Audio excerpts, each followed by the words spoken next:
So students, now we are learning about some properties of some organic compounds. अभी हम कुछ organic compounds के बारे में पढ़ने जा रहे हैं। सबसे पहला organic compound है इथेनॉल। इथेनॉल ये इसका आयुर्वेद नेम है। इथेनॉल का कॉमन नेम होता है इथाइल अल्कोहल। इसके नाम से हम इसका फॉर्मूला भी पता लगा सकते हैं, जैसे हमने आईयूपीएसी नेमिंग में पढ़ा है कि एथ मींस कितने number of carbons, 2। Okay, 2 number of carbons होंगे, इसके लिए इसका नाम एथ से है, इथाइल। अल्कोहल है, OH ग्रुप डेफिनेटली उसमें होगा क्योंकि ये अल्केन्स में से ही बनते हैं। ओके, अल्केन्स यानी 2 कार्बन्स वाला C2H6 में से C2H5OH बनता है। जब हम अल्केन यानी C2H6 में से एक हाइड्रोजन निकाल के C2H5 इथाइल ग्रुप बनाते हैं। कौन सा ग्रुप बनाते हैं? Ethyl group. इथाइल ग्रुप में जब हम OH जोड़ देते हैं तब हमको मिलता है इथाइल अल्कोहल। इसको लर्न करने का बेसिक तरीका यही है कि 2 कार्बन है इसमें, अल्केन इथेन में से इथाइल बनता है, इथाइल में OH हमने ऐड कर दिया, हमको मिलता है इथाइल अल्कोहल। ओके, अब हम इथाइल अल्कोहल के बारे में और जानते हैं। सबसे पहले हम ये जानते हैं कि इसको इंडस्ट्रियल लेवल पे प्रोड्यूस कैसे किया जाता है। हम ये जानते हैं कि हम शुगर बनाते हैं शुगर केन से। शुगर केन का जो जूस बनता है उसमें से शुगर को क्रिस्टलाइज करके अलग कर लिया जाता है। बाकी जो ब्लैक कलर का लिक्विड जो बचता है जिसको हम मोलासिस कहते हैं, ओके, उस लिक्विड के फर्मेंटेशन से इंडस्ट्रियल लेवल पे बहुत लार्ज स्केल में हम इथाइल अल्कोहल प्राप्त करते हैं। तो यहाँ पे वही बताया गया कि produce by fermentation of cane sugar. Sugar cane का जो जूस होता है मोलासिस, उसमें से उसके फर्मेंटेशन से हम इथाइल अल्कोहल बनाते हैं। अब इसकी कुछ फिजिकल प्रॉपर्टीज के बारे में जानते हैं। ये कलरलेस लिक्विड है और इसकी स्मेल बहुत ही प्लीजेंट है, बहुत ही अच्छी स्मेल होती है। वॉलेटाइल लिक्विड है। वॉलेटाइल का मींस होता है जो रूम टेम्परेचर पे भी हम कहें फ्यूम में कन्वर्ट हो जाए, दैट मींस वेपराइज हो जाए। ओके, तो ये वॉलेटाइल लिक्विड है और इसका बॉइलिंग पॉइंट बहुत कम है, 78 डिग्री सेल्सियस ओनली। ये कोवेलेंट कंपाउंड है और इसमें H+ आयंस नहीं होते हैं। इसमें H+ आयंस नहीं है तो हम ये भी कह सकते हैं कि ये न्यूट्रल कंपाउंड है। न्यूट्रल कंपाउंड मतलब ये लिटमस सॉल्यूशन या लिटमस पेपर पे कोई भी इफेक्ट शो नहीं करेगा, इसीलिए हम कह रहे हैं ये न्यूट्रल कंपाउंड है।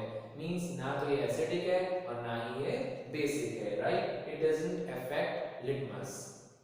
आगे बात करते हैं केमिकल प्रॉपर्टीज की। अब सबसे इंपॉर्टेंट बात इथाइल अल्कोहल की केमिकल प्रॉपर्टीज में बात करें तो यहाँ पे हम 5 प्रॉपर्टीज के बारे में पढ़ने वाले हैं। Combustion, oxidation, then reaction with sodium metal, then dehydration and then reaction with ethanoic acid. तो ये हम 5 इसकी केमिकल प्रॉपर्टीज देखने वाले हैं। सबसे पहले देखते हैं कंबस्शन। कंबस्शन जैसे कि हम देख चुके हैं, combustion means burning. Okay, ethanol is highly inflammable. क्या बताया जा रहा है? इथेनॉल जो है बहुत हाईली इन्फ्लेमेबल है, मींस बहुत जल्दी फायर कैच कर सकता है, इसीलिए इसको हम एक अच्छा फ्यूल भी कहते हैं। और क्यों? क्योंकि ये बहुत ज्यादा हीट देता है। इसका कंबस्शन बहुत अच्छे से होता है। यहाँ रिएक्शंस देखेंगे, C2H5OH enough amount of oxygen, 3 molecule उसमें ऑक्सीजन के लिए हैं। हमको कार्बन डाइऑक्साइड मिलता है, वाटर मिलता है, हीट और लाइट मिलता है। जैसे हम पहले पढ़ चुके हैं कंबस्शन में कि ऑक्सीजन ऐड होती है और कार्बन डाइऑक्साइड, वाटर, हीट और लाइट प्रोड्यूस होती है। सो कंबस्शन में हमको कार्बन डाइऑक्साइड, वाटर के साथ साथ हीट और लाइट, हीट हमारे काम की बहुत इंपॉर्टेंट चीज क्या है? हीट।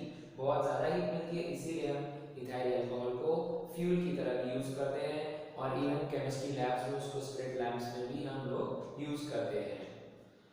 नेक्स्ट हम बात करते हैं ऑक्सीडेशन।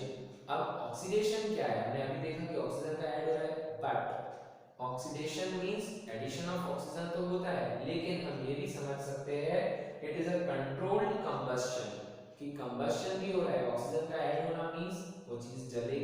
बर्न होगी, लेकिन इन कंट्रोल्ड फॉर्मेट। तो यहाँ पे हम देख रहे हैं जैसे हमने इथाइल अल्कोहल लिया है, उसके साथ हमने ऑक्सीजन, अब ये ऑक्सीजन जो है इसे कहते हैं नेसेंट ऑक्सीजन। क्या कहते हैं? Nascent oxygen. नेसेंट ऑक्सीजन हमको कहां से मिलता है? नेसेंट ऑक्सीजन हमको मिलता है KMnO4 से। KMnO4 क्या है? वो एक ऑक्सीडाइजिंग एजेंट है, potassium permanganate, potassium permanganate KMnO4।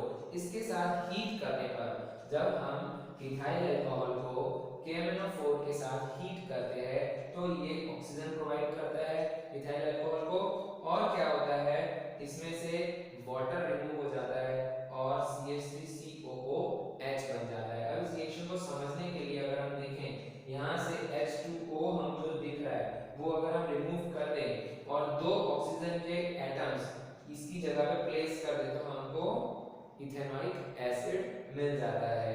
We can see that CH3C और दो ऑक्सीजन के मॉलिक्यूल एंड देन H, तो हमको क्या मिल जाता है? Ethanoic acid. हमको इथेनॉइक एसिड मिल जाता है और वाटर रिलीज हो जाता है। तो यहाँ पे हम ये समझ सकते हैं कि अगर इथाइल अल्कोहल का ऑक्सीडेशन करवाया जाए KMnO4 के प्रेजेंस में, KMnO4 के साथ ऑक्सीडाइजिंग एजेंट के साथ, तब हमको इथेनॉइक एसिड मिलता है। Means alcohols can be converted into acids, और ये जैसे कि एसिड है इसको हम टेस्ट भी कर सकते हैं। It will change blue litmus to red. Okay, next हम आगे बढ़ते हैं रिएक्शन विद सोडियम मेटल। हमने कंबस्शन पढ़ा, ऑक्सीडेशन पढ़ा, अब हम देख रहे हैं reaction with sodium metal. Metal के साथ अल्कोहल्स कैसा बिहेव करेंगे? मेटल्स के साथ जो अल्कोहल है उसमें सोडियम, जैसा हम जानते हैं, बहुत ही हाईली रिएक्टिव मेटल में माना जाता है ये। तो सोडियम अल्कोहल में से हाइड्रोजन को रिमूव कर देगा, ओके, और इसके दो आयंस क्रिएट कर देगा, एक नेगेटिव आयन और एक पॉजिटिव आयन। हम ये जानते हैं कि सोडियम जो है वो पॉजिटिव आयन ही बनाता है, तो ये हाइड्रोजन को रिप्लेस करके उसकी जगह पे आ जाएगा C2H5ONa बनाने का, और हाइड्रोजन गैस के फॉर्म में रिलीज हो जाएगी। और ये रिएक्शन बहुत फास्ट होती है क्योंकि हम जानते हैं sodium is highly reactive metal. Rapid effervescence, बहुत फास्ट एफरवेंस क्रिएट होगा, झाग जैसा क्रिएट होगा, और उसमें हाइड्रोजन गैस रिलीज हो जाएगी। हम यहाँ हाइड्रोजन गैस का भी टेस्ट कर सकते हैं। जैसा कि हम जानते हैं अगर हम कोई बर्निंग स्टिक या इंसेंस स्टिक उसके बबल्स के पास लेकर आते हैं तो it shows a pop sound, okay, तो उस टेस्ट से हम हाइड्रोजन को भी टेस्ट कर सकते हैं कि हाँ इस रिएक्शन में हाइड्रोजन रिलीज हुई है। सो वंस अगेन हम देखते हैं कि सोडियम के साथ इथाइल अल्कोहल कैसे रिएक्ट करता है। Ethyl alcohol plus sodium will give us sodium एथ ऑक्साइड। क्या देगा हमको? सोडियम एथ oxide plus hydrogen gas release हो जाएगी, राइट। नेक्स्ट हम आगे बढ़ते हैं डिहाइड्रेशन। डिहाइड्रेशन मतलब वाटर का रिमूव होना, वाटर मॉलिक्यूल का रिमूव होना। यहाँ पे हमारे पास इथेनॉल है CH3CH2OH। अब इथेनॉल में से अगर हमको वाटर मॉलिक्यूल रिलीज करना है तो हम किसका यूज करेंगे? Concentrated H2SO4, concentrated sulphuric acid का यूज करेंगे और 170 डिग्री सेल्सियस पे इसको बर्न करेंगे। जब हम 170 डिग्री सेल्सियस पे इसको बर्न करते हैं तब क्या होता है, यहाँ से हम देखेंगे कि H2O रिमूव हो जाएगा, ओके, तो एक H इस कार्बन से और एक H ये कार्बन से रिमूव, एक H इधर से रिमूव हो गया और इधर से OH रिमूव हो गया, राइट। तो हमको क्या मिल गया? H2O। इसको अगर हम ध्यान से समझें, CH3 वहां से एक H रिमूव हुआ और CH2OH इधर से OH रिमूव हो गया, OH एंड H उन्होंने मिलकर बना लिया H2O, और हमारे पास क्या बच जाता है? CH2, हमको इथीन गैस मिलती है। दैट मींस अगर हम इथेनॉल का डिहाइड्रेशन करवाते हैं, उसमें से वाटर मॉलिक्यूल रिलीज करते हैं, तो हमको इथीन गैस मिलती है। अंडरस्टूड? नाउ यहाँ पे जो हमने सल्फ्यूरिक एसिड यूज की है उसने वाटर मॉलिक्यूल को रिमूव किया है, तो हम उसको डिहाइड्रेटिंग एजेंट कह सकते हैं क्योंकि वो वाटर मॉलिक्यूल को रिमूव करवा रहा है। इसीलिए हम सल्फ्यूरिक एसिड को डिहाइड्रेटिंग एजेंट भी कह सकते हैं यहाँ पे। नेक्स्ट रिएक्शन है reaction with ethanoic acid. Ethanoic acid CH3COOH, इसके साथ ये जो इथेनॉल है वो कैसे रिएक्ट करेगा। अगर हम ध्यान से इसको लर्न करने के लिए एक समझने की कोशिश करें तो हम पहले न्यूट्रलाइजेशन रिएक्शन पढ़ चुके हैं कि कोई भी एसिड कोई भी बेस के साथ रिएक्ट करता है तो सॉल्ट और वाटर बनता है।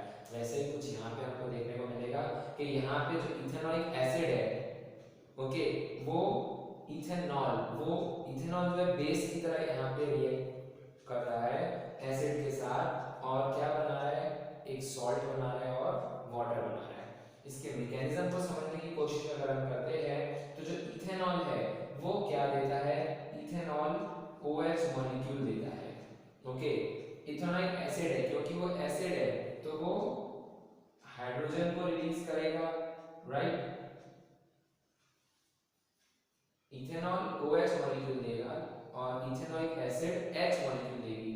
H और OH मिलके वाटर मॉलिक्यूल बना लेंगे एंड CH3COO उसके पास यहाँ से C2H5 उधर जाके अटैच हो जाएगा और क्या बना लेगा CH3COO C2H5 CH3COO C2H5 इधर आ गया, CH3COO C2H5 बन जाता है, that is ethyl ethanoate.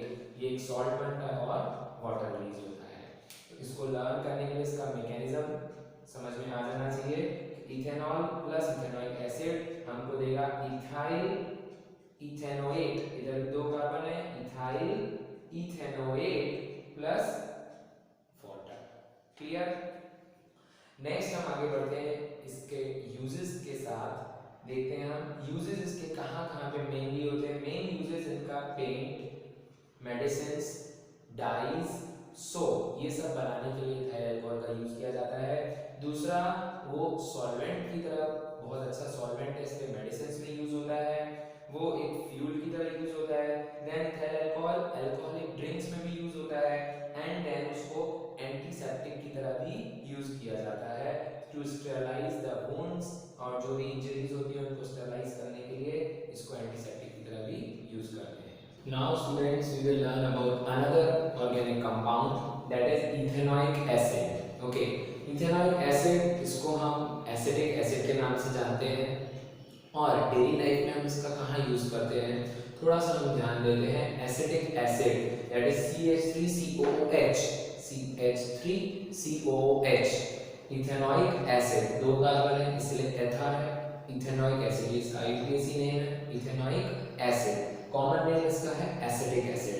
Okay अब ये सबसे पहले हम ये जान लें कि ये जो एसिटिक एसिड है ये अपनी सीरीज का सेकंड मेंबर है। सेकंड मेंबर है मींस पहला मेंबर जो है उसमें एक ही कार्बन होता है, दैट इज HCHO। ओके उसको हम एक कार्बन है इसलिए मेथेनॉइक एसिड भी कहते हैं। ओके कॉमन नेम उसका फॉर्मिक एसिड होता है जो हनी बी के स्टिंग में होता है, मधुमक्खी के डंक में होता है formic acid. Okay common name formic acid और केमिकल नेम मीथेनॉइक एसिड, एक कार्बन है इसलिए। बट यहाँ पर हम इथेनॉइक एसिड के बारे में पढ़ रहे हैं और ये सेकंड मेंबर है अपनी सीरीज में। ओके इसमें दो कार्बन है इसलिए CH3COOH is ethanoic acid. Okay हम बात कर रहे थे कि रियल लाइफ में हम एसिटिक एसिड को कहाँ देखते हैं, जो इसका डाइल्यूट सॉल्यूशन होता है। इथेनॉइक एसिड का जो डाइल्यूट सॉल्यूशन होता है जिसमें ओनली 5 to 8% इथेनॉइक एसिड होता है, बाकी वाटर होता है। मींस उसका सॉल्यूशन जो वाटर होता है उसको हम विनेगर बोलते हैं। विनेगर हम अपनी लाइफ में यूज करते हैं टू गिव सोर टेस्ट, खट्टा टेस्ट देने के लिए हमारे फूड आइटम्स में हम विनेगर का यूज करते हैं। ओके अब हम आगे बढ़ते हैं इसकी फिजिकल प्रॉपर्टीज के साथ। फिजिकल प्रॉपर्टी जैसे हम विनेगर को इमेजिन करें तो विनेगर जो होता है वो एक कलरलेस लिक्विड होता है, राइट, और वो टेस्ट में भी खट्टा होता है। तो इसकी प्रॉपर्टी वैसी ही है, वही इसकी property is colourless liquid having सोर टेस्ट। ओके इसका बॉइलिंग पॉइंट 118 डिग्री सेल्सियस है और इसकी एक डिफरेंट प्रॉपर्टी क्या है कि अगर हम इसको प्योर फॉर्म में कंप्लीटली प्योर इथेनॉइक एसिड अगर हम लेते हैं 100% प्योर इथेनॉइक एसिड लेते हैं, उसको हम ठंडा करते हैं, it is cooled, it freezes, वो फ्रीज हो जाता है, to form ice like solid, ice के जैसे, जैसे वाटर फ्रीज होके आइस बनाता है वैसे ये फ्रीज होके आइस के जैसे एक सॉलिड बनाता है, जिसको हम कहते हैं ग्लेशियल इथेनॉइक एसिड, क्योंकि वो कंप्लीटली ग्लेशियर के जैसे नजर आता है, आइस के, वाटर से बनी हुई जो आइस होती है उसके जैसे नजर आता है, इसलिए हम इसको ग्लेशियल इथेनॉइक एसिड कहते हैं। ओके, तो अगर हमसे क्वेश्चन पूछा जाए what is glacial ethanoic acid, तो हम कह सकते हैं कि when ethanoic acid, pure ethanoic acid is freezed, is cooled, then it forms ice like solid which is called as glacial ethanoic acid। Okay, और जैसे कि हमने देखा कि इसको हम वाटर में डिसॉल्व करके यूज करते हैं विनेगर की तरह, सो ये क्लियर हो जाता है that it is miscible in water, water के साथ वो इजीली डिसॉल्व हो जाती है। ओके, नेक्स्ट अब हम बात करते हैं इनकी केमिकल प्रॉपर्टीज की। केमिकल प्रॉपर्टीज की जब हम बात करते हैं तो श्योर है कि हम उनके अलग अलग रिएक्शंस के बारे में पढ़ेंगे। यहाँ पे हम सबसे पहले इसकी खुद की प्रॉपर्टी के बारे में जानते हैं with the help of litmus paper. हम जान रहे हैं कि ये एसिड है, ओके, एसिड है तो ये ब्लू लिटमस को रेड में श्योरली कन्वर्ट करेगा ही करेगा। तो जो लिटमस पेपर के साथ अगर हम इसका एक्शन देखते हैं तो ये ब्लू लिटमस को रेड कलर में कन्वर्ट कर देता है। लेकिन हमें ये भी जानना है क्या ये दूसरे एसिड्स के मुकाबले उतना ही स्ट्रॉन्गर है, तो हम अपने एक्सपेरिमेंट के लिए इसको हाइड्रोक्लोरिक एसिड के साथ कंपेयर करते हैं। अगर हम हाइड्रोक्लोरिक एसिड को टेस्ट करते हैं उसके लिए हम एक यूनिवर्सल इंडिकेटर पेपर लेते हैं, क्योंकि लिटमस पेपर में तो दोनों ही ब्लू लिटमस को रेड कर देते हैं, लेकिन जब हम यूनिवर्सल इंडिकेटर पेपर यूज करते हैं तो जो HCl है हाइड्रोक्लोरिक एसिड वो उसको सिर्फ कंप्लीटली रेड कर देगा। ओके, दैट मींस वो शो करेगा कि वो बहुत ज्यादा स्ट्रॉन्ग एसिड है। ओके, 7 से जितना कम होता है pH वैल्यू उतना ज्यादा स्ट्रॉन्ग माना जाता है, राइट। तो लेकिन ये जो है इथेनॉइक एसिड उसको अगर हम यूनिवर्सल इंडिकेटर पेपर के साथ यूज करते हैं तो वो ऑरेंज तक कन्वर्ट करता है उसको, वो उसका कलर सिर्फ ऑरेंज करता है, कंप्लीटली रेड नहीं करता है। Orange that means it shows that उसका pH वैल्यू 4 तक है, और 4 तक है दैट मींस वो इतना ज्यादा स्ट्रांग नहीं है जितना कि HCl है।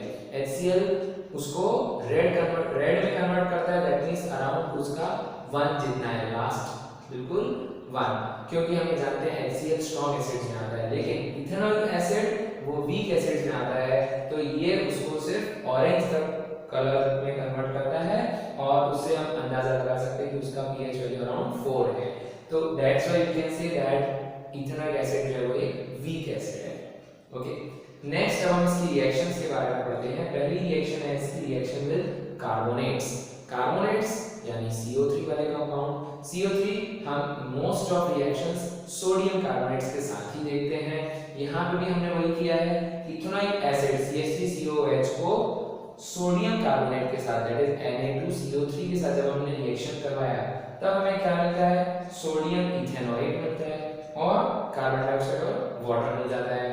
इस रिएक्शन का मैकेनिज्म समझने की अगर हम कोशिश करें तो हम ये समझ रहे हैं कि जो CH3COOH है उसके हमने 2 मॉलिक्यूल्स लिए हैं, वो उसको अगर हम यहाँ से ब्रेक डाउन कर देते हैं, ओके, ये एसिड है, ये H देगा, 2 हाइड्रोजन के एटम्स दे रहा है।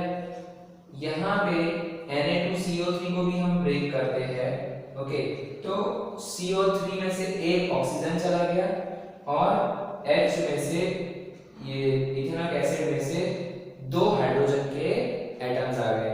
2 हाइड्रोजन के एटम और एक ऑक्सीजन वो मिलके पहले वाटर बना लेते हैं। यहाँ से एक ऑक्सीजन चला गया, दैट मींस 2 ऑक्सीजन बचे, CO3 में से बचा CO2 अलग रिलीज हो गया, हमको CO2 भी मिल चुका है, हमको वाटर भी मिल चुका है।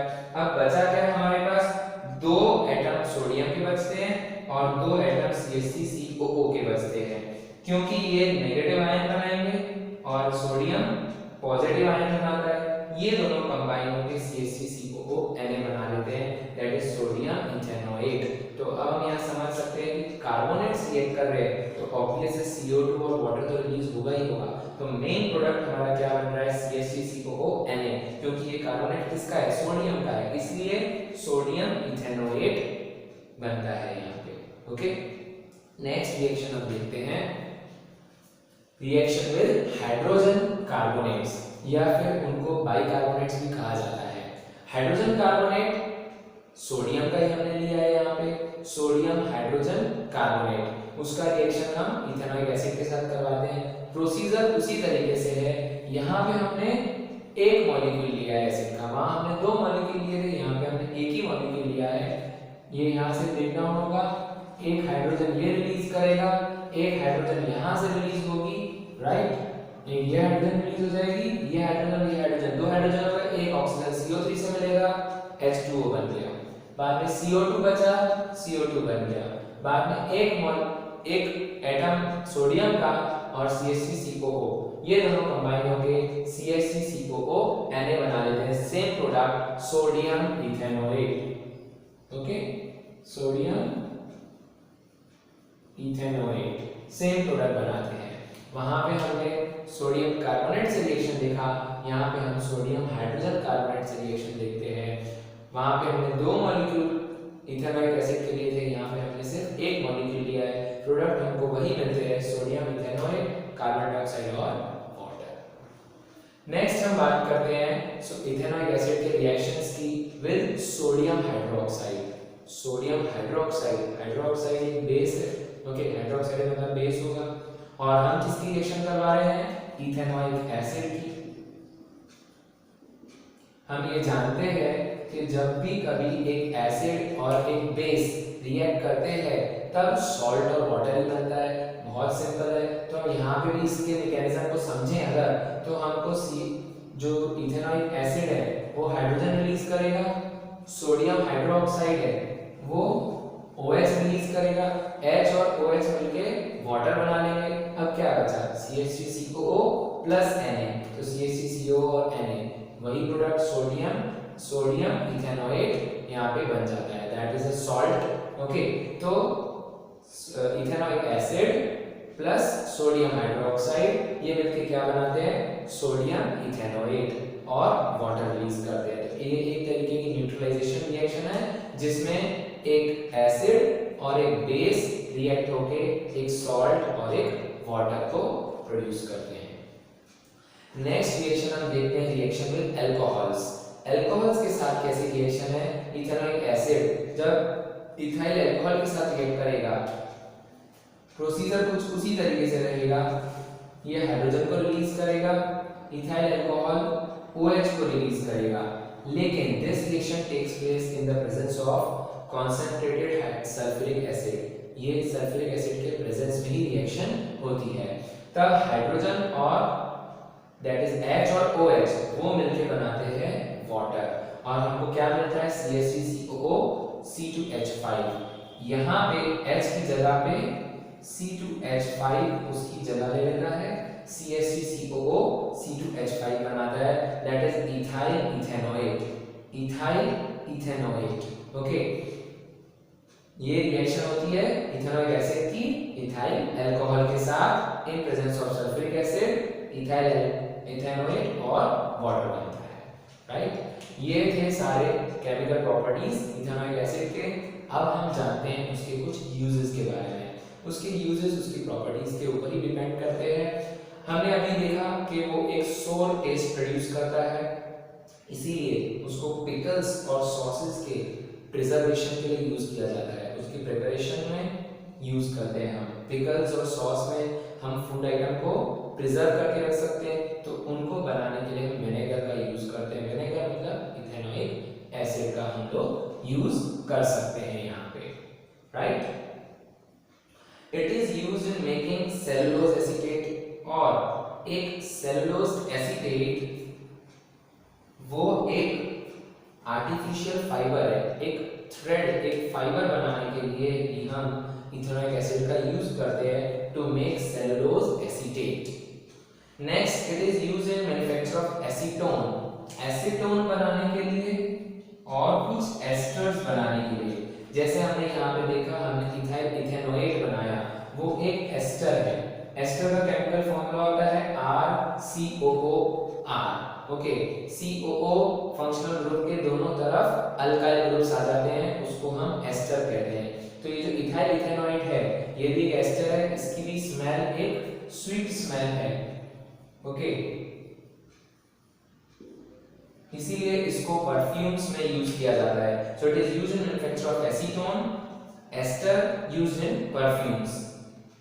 It is used in manufacture of dyes, plastic, dyes में दैट इज कलर्स में, और प्लास्टिक्स बनाने में भी हम इथेनॉइक एसिड का यूज करते हैं।